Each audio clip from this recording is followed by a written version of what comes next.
नमस्कार, business plus HD टेलिभिजनको news bulletin business टुडेमा स्वागत छ। म प्रमिला खतिवडा। सुरुमा हेडलाइन्स। सरकारद्वारा उपचार बाहेकका प्रयोजनमा घर र विभिन्न उद्योगहरूमा राखिएका 6484 थान अक्सिजन सिलिन्डर जफत। अझै केही व्यक्ति र उद्योगसँग सिलिन्डर हुन सक्ने भएकाले उद्योग मन्त्रालयले छानबिन जारी राख्ने। नेपाल भारत बीच सम्झौता अनुरूप दुवै देशबीच सातामा 2 उडान कायम। हवाई उडानबाट नेपाल आउने भारतीय नागरिक 10 दिन अनिवार्य होटल क्वारेन्टिन बस्नुपर्ने, अन्य उडान बन्द। स्वास्थ्य तथा जनसङ्ख्या मन्त्रालयले कोरोना संक्रमितहरूको उपचारका लागि दैनिक शुल्क तोक्यो। मनोमानी शुल्क असुल्नेलाई सरकारले कारबाही गर्ने।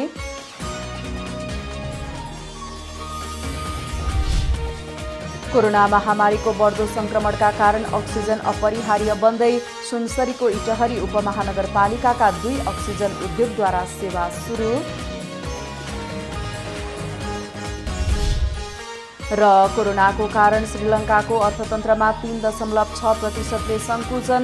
बेलायतबाट स्वतन्त्र भएपछि पहिलो पटक श्रीलङ्काको विकास दर खराब बनेको श्रीलङ्का सरकारको भनाइ।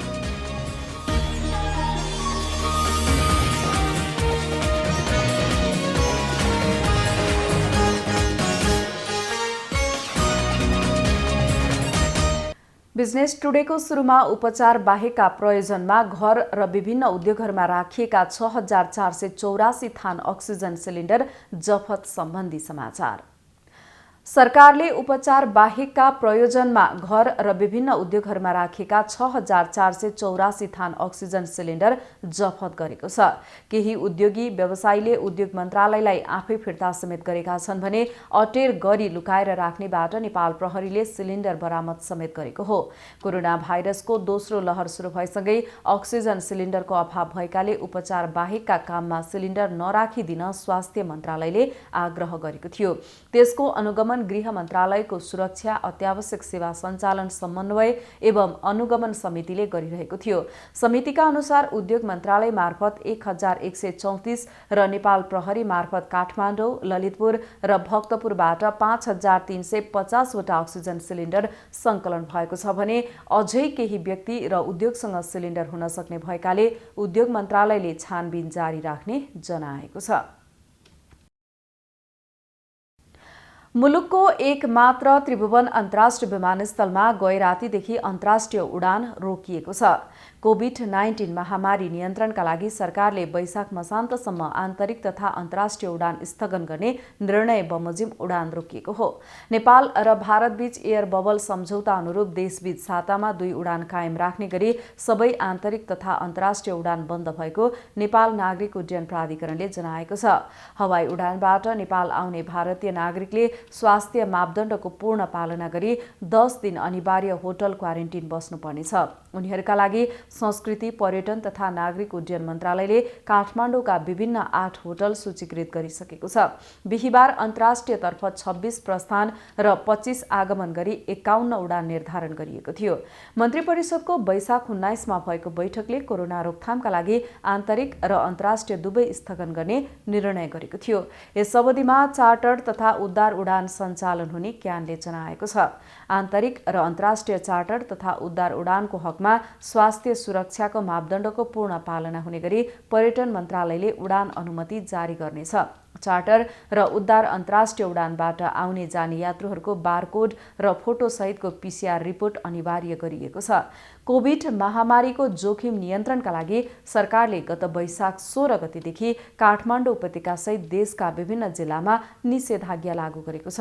अघिल्लो वर्ष कोभिड-19 संक्रमणको पहिलो लहर नेपालमा फैलिएपछि महामारी नियन्त्रणका लागि सरकारले चैत 11 देखि देशभर बन्दाबन्दी गरेको थियो। चैत 10 देखि आन्तरिक र अन्तर्राष्ट्रिय दुवै उडान स्थगन गरेको थियो। स्वास्थ्य तथा जनसङ्ख्या मन्त्रालयले कोरोना संक्रमितहरूको उपचारका लागि दैनिक शुल्क तोकेको छ। मन्त्रालयले सामान्यका लागि दैनिक 3500 रुपैयाँ, मध्यमका लागि 7000 र गम्भीर उपचारका लागि दैनिक 15000 तोकी त्यस अनुसार सम्झौता गर्न निजी अस्पतालहरूलाई भनिसकेको छ। तर उपत्यकाका ठूला अस्पतालहरूले सरकारले तोकेको शुल्कभन्दा बढी लिने गरेको गुनासो छ। यसरी निजी अस्पतालले चर्को शुल्क लिइरहँदा स्वास्थ्य मन्त्रालयले भने मौन देखिएको अधिकारकर्मीहरूको भनाइ छ। मन्त्रालयले भने उपचारको बहानामा निजी अस्पतालले बिरामीसँग सरकारले तोकेभन्दा बढी असुलेको पाइए कारबाही हुने भनिरहेको छ। बुधबार मात्र बिरामीबाट सरकारसँग सम्झौता भएको भन्दा बढी रकम असुलेको भन्दै ह्याम्स अस्पताल र सिनामङ्गल स्थित केएमसी अस्पताललाई जिल्ला प्रशासन कार्यालयले स्पष्टीकरण सोधेको छ। निजी अस्पतालहरूले चर्को शुल्क असुलेको समाचार सार्वजनिक भएपछि सरकारले विभिन्न अस्पतालहरूमा अनुगमन सुरु गरेको छ। वाणिज्य विभाग, औषधि व्यवस्था विभाग, जिल्ला प्रशासन कार्यालय र प्रहरी सहितको अनुगमन तीव्र बनाइएको बताइएको छ। पछिल्लो समय गुनासा बढ्न थालेपछि सरकार आफैले निजी अस्पतालका लागि कोरोना उपचारका लागि दैनिक शुल्क तोके पनि उक्त मूल्य सर्वसाधारणको पहुँचमा नरहेको भन्दै पीडितहरूले सरकारले तोकेको मूल्य नै महँगो भएको बताएका छन्। बिजनेस टुडेमा पालो भएको छ ब्रेकको।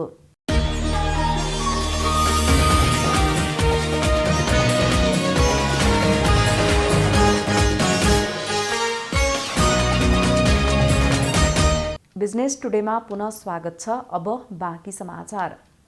कोरोना महामारीको दोस्रो लहरका कारण बिस्तारै तङ्ग्रिन लागेको नेपालको पर्यटन क्षेत्र फेरि प्रभावित बनेको छ। अप्रिल महिनामा मात्र 22,450 पर्यटक नेपाल भित्रिएका थिए। कोभिड-19 को पहिलो लहरपछि यो संख्या अहिलेसम्मकै धेरै हो। नयाँ भेरिएन्ट सहितको संक्रमण दर फैलिएपछि नेपालको आन्तरिक र अन्तर्राष्ट्रिय उडान रोकिएको छ। गत साल अप्रिलमा 14 पर्यटक नेपाल आएका थिए। सन् 2019 को अप्रिलमा 1,09,379 विदेशी पर्यटक भित्रिएका थिए। यस वर्ष अप्रिलमा आएका मध्ये भारतबाट सबैभन्दा धेरै 13,202 जना रहेको छन्। त्यसैगरी अमेरिकाबाट 2,740, चीनबाट 803, युके बेलायतबाट 540 जना नेपाल आएका छन्। पर्यटन विभागका अनुसार यी मध्ये धेरै हिमाल आरोहणका लागि आएका हुन्। उनीहरू अझै आरोहणकै क्रममा छन्। बोर्डले उनीहरूलाई सुरक्षित राख्न समन्वय र उद्धारको काम गरिरहेको छ। भारतमा कोरोना भाइरसको दोस्रो लहर फैलिएसँगै विभिन्न देशले भारतमा उडान रोक लगाएको छ। त्यसैले तेस्रो मुलुक जाने भारतीय ट्रान्जिटका रूपमा नेपाल भित्रिएकोले पनि अप्रिलसम्म पर्यटक बढेको बोर्डले जनाएको छ। गत वर्ष लकडाउनपछि सेप्टेम्बरमा हिमाल आरोहण खुला गरिएसँगै पर्यटक आउने क्रम बढ्न थालेको थियो। सेप्टेम्बरदेखि अप्रिलसम्म करिब 57,000 पर्यटक नेपाल आएका छन्। तथ्याङ्क अनुसार गत अक्टोबरमा 2,025, नोभेम्बरमा 1,956, डिसेम्बरमा 4,245 जना भित्रिएका थिए भने 2021 को जनवरीमा 8,000, फेब्रुअरीमा 9,000 र मार्चमा 9,000 जना पर्यटन नेपाल भित्रिएका छन्। उद्योगी व्यवसायीहरूले मूल्य अभिवृद्धि कर बुझाउने समय थप गर्न सरकारसँग माग गरेका छन्। अघिल्लो महिनाको भ्याट पछिल्लो महिनाको 24 गते भित्रै बुझाइसक्नुपर्ने नियम छ। तर यसपटक निषेधाज्ञाका कारण समस्या भएको उद्योगी व्यवसायीहरूको गुनासो छ। कर तिर्ने समय थपका लागि आन्तरिक राजस्व विभाग र अर्थ मन्त्रालयमा समेत उद्योग वाणिज्य क्षेत्रका सङ्घ संगठनले निवेदन दिएका छन्। गत वर्ष पनि लकडाउनका कारण समस्यामा परेको भन्दै फागुन र चैत महिनामा बुझाउनु पर्ने करलाई जेठको 25 गतेसम्म पुर्याएको थियो। उद्योगी व्यवसायीहरूले कर बुझाउने समय थप गर्न माग गरिरहँदा यता आन्तरिक राजस्व विभागको संकलन तथा राजस्व प्रक्षेपण शाखाको अनुसार भने निषेधाज्ञाको बीचमा पनि कर संकलन बढिरहेको जनाइएको छ। चैत महिनामा 9 अर्ब 66 करोड रुपैयाँ कर उठाउनु पर्नेमा शुक्रबारसम्म 5 अर्ब 74 करोड रुपैयाँ संकलन भइसकेको विभागको भनाइ छ। त्यसैगरी यो आर्थिक वर्षका लागि करको लक्ष्य 1 खर्ब 12 अर्ब रुपैयाँ रहेकोमा शुक्रबारसम्म 91 अर्ब 29 करोड रुपैयाँ उठेको विभागले जनाएको छ। कोरोना महामारीको बढ्दो संक्रमणका कारण अक्सिजन अपरिहार्य बन्दै गएको छ। प्रदेश 1 मा अहिले अक्सिजन उत्पादन गर्ने उद्योगीहरू आधा दर्जनको हाराहारीमा रहेका छन्। सुनसरीमा पनि 2 वटा उद्योगहरूले अहिले धमाधम अक्सिजन उत्पादन गरिरहेका छन्। कोरोना संक्रमण बढेसँगै अक्सिजनको माग बढिरहेका बेला सुनसरीको इटहरी उपमहानगरपालिकाका 2 अक्सिजन उद्योगले सेवा सुरु गरेका छन्। प्रदेश 1 मा अहिले अक्सिजन उत्पादन गर्ने उद्योगहरू आधा दर्जनको हाराहारीमा रहेका छन्। इटहरीमा रहेका अक्सिजन उद्योग सञ्चालकहरूले 24 घण्टा अक्सिजन आपूर्ति गर्ने जनाएका छन्। हाल अक्सिजनको अभाव नभए पनि अक्सिजनको लागि आवश्यक सिलिन्डरको भने अभाव हुन सक्ने उद्योगीहरूको भनाइ छ। यसका लागि उपमहानगरपालिकालाई आवश्यक समन्वय गर्न पनि उद्योगीहरूको अनुरोध रहेको छ। अक्सिजनको अभाव रहेको भन्दै सामाजिक सञ्जालमा अपुष्ट खबर आउने गरेकाले त्यस्ता हल्लाको पछि नलाग्न पनि इटहरी उपमहानगरपालिकाले आग्रह गरेको छ। इटहरी उपमहानगरपालिका अवस्थित यो 13 नम्बर वडामै तपाईको यो अक्सिजन ग्यास उपलब्ध प्रशस्त मात्रामा छ। त्यसको लागि सबैमा आग्रह विनम्र अनुरोध छ। यो अक्सिजनको कारणले यस्तो भयो उस्तो भयो हामी पाएनौँ भन्ने चाहिँ त्यो अभाव चाहिँ नहुने अवस्था छ। त्यसैले यहाँहरूलाई चाहिँ म ढुक्क हुन चाहिँ अनुरोध पनि गर्न चाहन्छु। इटहरीमा अनावश्यक अक्सिजन भण्डारण गर्न थालिएको महानगरको गुनासो रहेको छ। यसले भविष्यमा सिलिन्डरको अभाव हुने र अक्सिजन आपूर्तिमा नै समस्या हुने बताइएको छ। यहाँ अहिले जति पनि उहाँहरूले चाहिँ ग्यास उत्पादन गर्न सक्नुहुन्छ, अक्सिजन उत्पादन गर्न सक्नुहुन्छ, उहाँहरूसँग भएको सिलिन्डर पनि अहिले सबै खपत भइरहेको छैन। भोलि खपत हुँदाको अवस्थामा पनि इटहरीलाई कुनै पनि खालको अक्सिजन चाहिँ अभाव नहुने खालको स्थिति हामीले देखेका छौँ र जो एकदम आत्तिएर अहिले कुनै समस्या घरमा नभइकन लगेर अक्सिजनहरू स्टक गरिरहनु भएको छ, त्यो गर्न जरुरी छैन। कोही एउटा बिरामी नपरेको परिवारले लगेर अक्सिजन चाहिँ घरमा स्टक राखिदिनु भयो भने सिलिन्डरको अभाव भयो भने अर्को बिरामी भएको परिवारलाई सिलिन्डर नहुन सक्छ। प्रदेश 1 मा आधा दर्जन मात्रै यस्ता अक्सिजन उद्योग छन्। तीमध्ये 2 उद्योग इटहरी उपमहानगरभित्र हुनु सुखद हो, तर अनावश्यक रूपमा भविष्यका लागि भन्दै अक्सिजन भण्डारण गर्नाले कोरोना संक्रमितहरूको लागि आवश्यक मात्रामा अक्सिजन आपूर्तिमा नै समस्या हुने देखिएको छ। यस विषयमा सबैले ध्यान दिनु आवश्यक रहेको छ। सुनसरी सहकर्मी विनोद आचार्यको रिपोर्ट। उदयपुर जिल्ला प्रशासनले शुक्रबारदेखि वैशाख मसान्तसम्म जिल्लाभर निषेधाज्ञा जारी गरेको छ। दोस्रो चरणको कोरोना संक्रमण तीव्र रूपमा फैलिँदै जान थालेपछि जिल्लावासी जनताको हितलाई ध्यानमा राख्दै जिल्ला प्रशासन कार्यालय उदयपुरले वैशाख मसान्तसम्म जिल्लाभर निषेधाज्ञा जारी गरेको हो। प्रशासन कार्यालयका अनुसार निषेधाज्ञा जारी भएपछि प्रत्येक दिन बिहान 6 देखि 10 बजेसम्म मात्र निश्चित दैनिक उपभोग्य वस्तुको पसल खोल्ने र बाँकी समय सबै पसल बन्द गर्ने निर्णय भएको छ। प्रमुख जिल्ला अधिकारी तुलसीराम सिरढाईले एम्बुलेन्स, प्रहरी, सुरक्षाकर्मीको सवारी साधन बाहेक अन्य सबै सम्पूर्ण सवारी साधन समेत सञ्चालनमा रोक लगाइएको बताउनु भएको छ। पत्रकार तथा सञ्चारकर्मीले भने सूचना विभागको परिचय पत्र वा सम्बन्धित मिडिया हाउसको परिचय पत्र लिएर समाचार सङ्कलनमा निस्कन सक्नेछन् भने विवाह 15 जनासम्म जन्ती भेला हुन पाइनेछ। बिहिबार प्रजीय सहित सुरक्षा प्रमुख, राजनीतिक दल, स्थानीय पालिकाका जनप्रतिनिधि सहित बसेको DCCMC को संयुक्त बैठकले यस्तो निर्णय गरेको हो। बिजनेस टुडेमा पालो भएको छ ब्रेकको।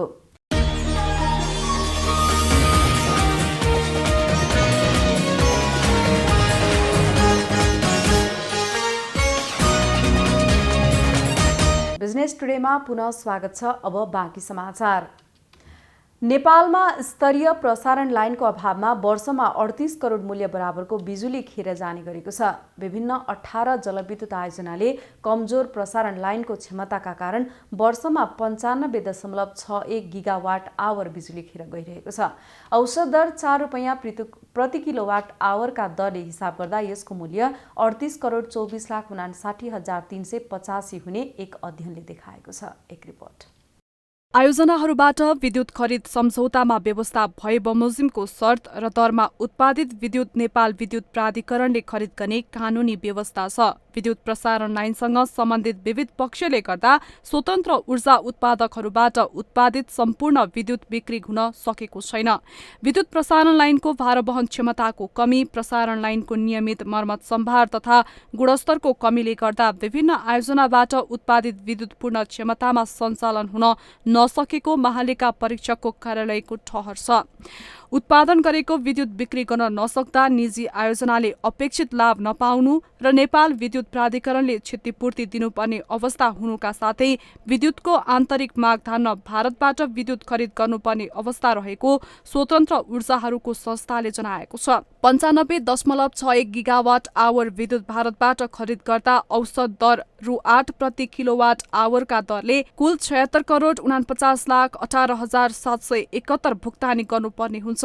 तर प्रसारण लाइनको भारवहन क्षमता बढाएमा भारतबाट महँगोमा बिजुली किन्नुपर्ने बिजुलीको परिमाण घटाउन सकिनेछ।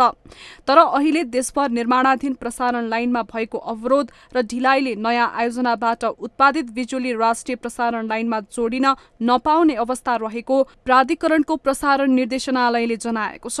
नपुग बिजुली भारतबाट ल्याउनुपर्ने अवस्था एकातिर छ भने प्रसारण लाइन समयमै नबन्दा आन्तरिक रूपमा उत्पादित बिजुली प्रसारण गर्न नसकेर खेर फाल्नुपर्ने अवस्था रहेको छ। कुल विद्युत उत्पादनको 33% मात्र वैकल्पिक व्यवस्थाबाट प्रसारण भई 67% विद्युत क्षति भइरहेको छ, जसका कारण पनि कम्पनीले 11 करोड भन्दा बढी नोक्सानी बेहोर्नु परेको छ।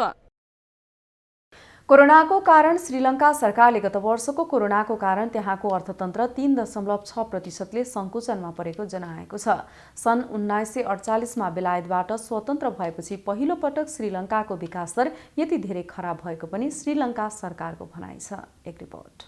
श्रीलङ्का सरकारले त्यहाँको अर्थतन्त्र कोरोनाका कारण गत वर्ष 3.6%ले संकुचनमा परेको जनाएको छ। सन् 1948 मा बेलायतबाट स्वतन्त्र भएपछि पहिलो पटक श्रीलङ्काको विकास दर यति धेरै खराब भएको पनि श्रीलङ्का सरकारको भनाइ रहेको छ। सन् 2019 मा श्रीलङ्काको आर्थिक विकास 2.3% रहेको त्यहाँको केन्द्रीय बैंकले जानकारी दिएको थियो। चालु आर्थिक वर्षमा भने श्रीलङ्काले स्थानीय उत्पादन र सेवाको क्षेत्रमा सुधार देखिएको भन्दै आफ्नो विकास दर 6% सम्म पुग्ने अनुमान पनि गरेको छ। श्रीलङ्काको केन्द्रीय बैंकले कोरोना महामारीले देशको अर्थतन्त्रको कमजोर पक्षको पहिचान गरेको र यसबाट पाठ सिकेर उत्पादनमुखी र उत्पादकत्व वृद्धि लक्षित अर्थतन्त्रको विकास गर्नुपर्ने आवश्यकतालाई प्रष्ट पारेको पनि जनाएको छ।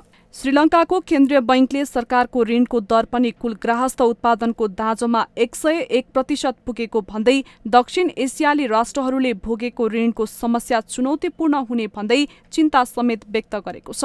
ऋणको साख अनुमान गर्ने अन्तर्राष्ट्रिय संस्थाहरूले श्रीलङ्काको विदेशी मुद्रा सञ्चित घट्दै गएको भन्दै श्रीलङ्काले बढ्दो ऋणको भारको व्यवस्थापन कसरी गर्न सक्ला भन्दै चिन्ता र आशंका व्यक्त गरेका छन्। श्रीलङ्कामा सन् 2019 मा गरिएको इस्टर आइतबार बम आक्रमणको कहरबाट बाहिर आउने प्रयासमा रहेको बेला सन् 2020 मा आएको कोरोनाको मारले झनै मर्कामा पर्न थालेको छ। 2 हप्ता अगाडि श्रीलङ्काको विदेशी मुद्रा सञ्चित घट्दै गएर त्यसको प्रभाव स्थानीय मुद्रामा पर्न गई मूल्य अहिलेसम्मकै कम भएपछि चीनसँग $50 करोड ऋण लिएको थियो। श्रीलङ्काले सन् 2005 देखि 2015 सम्म चीनसँग आफ्ना महँगा पूर्वाधारहरूको निर्माणका लागि अर्बौं डलर ऋण लिइसकेको छ। चीनले उसको वेल्ट एन्ड रोड इनिसिएटिभ मार्फत दक्षिण एसियाली राष्ट्रहरूलाई अर्बौं डलरको रकम उपलब्ध गराएर आफ्नो प्रभाव समेत विस्तार गरेको भन्दै क्षेत्रीय शक्तिहरू र पश्चिमा राष्ट्रहरूले चिन्ता व्यक्त गर्दै आएका छन्। श्रीलङ्काले रणनैतिक महत्त्वको हामुआन्तोला बन्दरगाह निर्माणका लागि लिएको 1 अर्ब 40 करोड डलरको ऋण रकम तिर्न नसकेपछि सन् 2017 मा 79 वर्षका लागि सो बन्दरगाह चिनिया कम्पनीलाई लिजमा दिन बाध्य भएको थियो। शुक्रबार सुन तोलामा 1100 रुपैयाँले वृद्धि भएको छ। नेपाल सुन चाँदी व्यवसायी महासंघका अनुसार शुक्रबार छापावाला सुन प्रति तोला 91,700 रुपैयाँमा कारोबार भइरहेको छ भने तेजाबी सुनको मूल्य 91,200 रुपैयाँमा रहेको छ। बिहिबार भने सुन तोलामा 300 रुपैयाँले वृद्धि भएर प्रति तोला 90,600 रुपैयाँ तोकिएको थियो। साताभरमा सुन तोलामा 1,800 रुपैयाँले उकालो लागेको छ। अघिल्लो शुक्रबार सुन प्रति तोला 89,900 रुपैयाँ तोकिएको थियो। त्यसयता भने सुन निरन्तर जसो वृद्धि भएको थियो। यद्यपि यस साताको बुधबार भने सुनको मूल्य ओह्रालो लागेको थियो। सुनसँगै शुक्रबार चाँदीको भाव पनि बढोत्तरी भएको छ। शुक्रबार चाँदी तोलामा 35 रुपैयाँले उकालो लाग्दा प्रति तोला 1,350 रुपैयाँमा खरिद बिक्री भएको छ। बुलेटिनको अन्त्यमा अहिलेसम्मका हेडलाइन्स। सरकारद्वारा उपचार बाहेकका प्रयोजनमा घर र विभिन्न उद्योगहरूमा राखिएका 6,484 थान अक्सिजन सिलिन्डर जफत। अझै केही व्यक्ति र उद्योगसँग सिलिन्डर हुन सक्ने भएकाले उद्योग मन्त्रालयले छानबिन जारी राख्ने। नेपाल भारत बीच सम्झौता अनुरूप दुवै देशबीच सातामा 2 उडान कायम। हवाई उडानबाट नेपाल आउने भारतीय नागरिक 10 दिन अनिवार्य होटल क्वारेन्टिन बस्नुपर्ने, अन्य उडान बन्द। स्वास्थ्य तथा जनसङ्ख्या मन्त्रालयले कोरोना संक्रमितहरूको उपचारका लागि दैनिक शुल्क तोक्यो। मनोमानी शुल्क असुल्नेलाई सरकारले कारबाही गर्ने।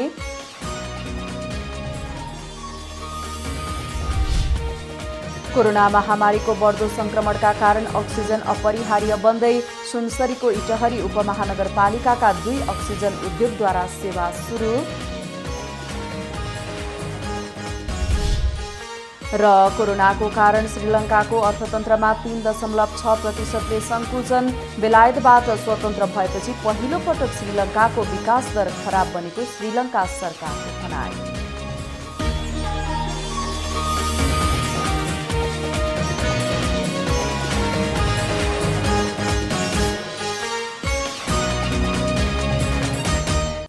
बिजनेस टुडे अहिलेलाई यति नै। हेर्दै रहनुहोला business plus television HD। Business plus, business first. नमस्ते।